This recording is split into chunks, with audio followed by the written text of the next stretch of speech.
ओम साई राम। जय साई राम। तुम्हें सबुबले तुमर समस्या विषय रे काहेकि चिंता करुच पिला माने? तुमर समस्या विषय रे चिंता करने को तो मु अछि। मो उपरे विश्वास रख। मु तुमर समस्त समस्या दूर करदेवी। मु तुमको मानव जन्म देइछि, तेणु एहाको सठिक भावरे व्यवहार कर। केवल निज विषय रे किंबा तुमर दुख विषय रे चिंता कर नहीं। तुम चारि पाखरे जे माने पीड़ित अछंती सेमानंक पीड़ा को मध्य ह्रास करने को चेष्टा कर।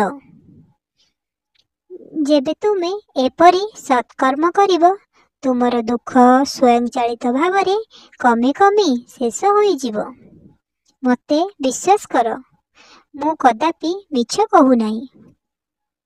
जदिओ तुमे आर्थिक भावे साहाय्य करि पारिबो नहीं, तुमे तुमर शब्द एवं प्रार्थना रे सेमानंकु साहाय्य करि पारिबो। मोर किछि एमिति पिला भावंती जे सेमाने बाबांक पूजा किंबा नाम जप केबे करिवे नहीं। जेबे वृद्ध हेबे सेतेबेले से सब करिवे। पिला माने जदि तुमे वृद्ध हेबा पर्यंत अपेक्षा करियो, तेबे तुमर कर्मर फल मध्य से पर्यंत जारी रहिबो। किंतु जदि तुमे आजी नाम जप कर, तेबे आजी ठारू तुमर कर्म कटि चलिबो एवं तुम जीवन रे सुखर समय आसीबो।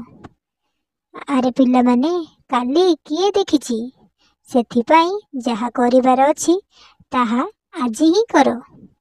मो आशीर्वाद सबुबले तुम सहित अछि। खुशी रे रुह। ओम साई राम। जय साई राम।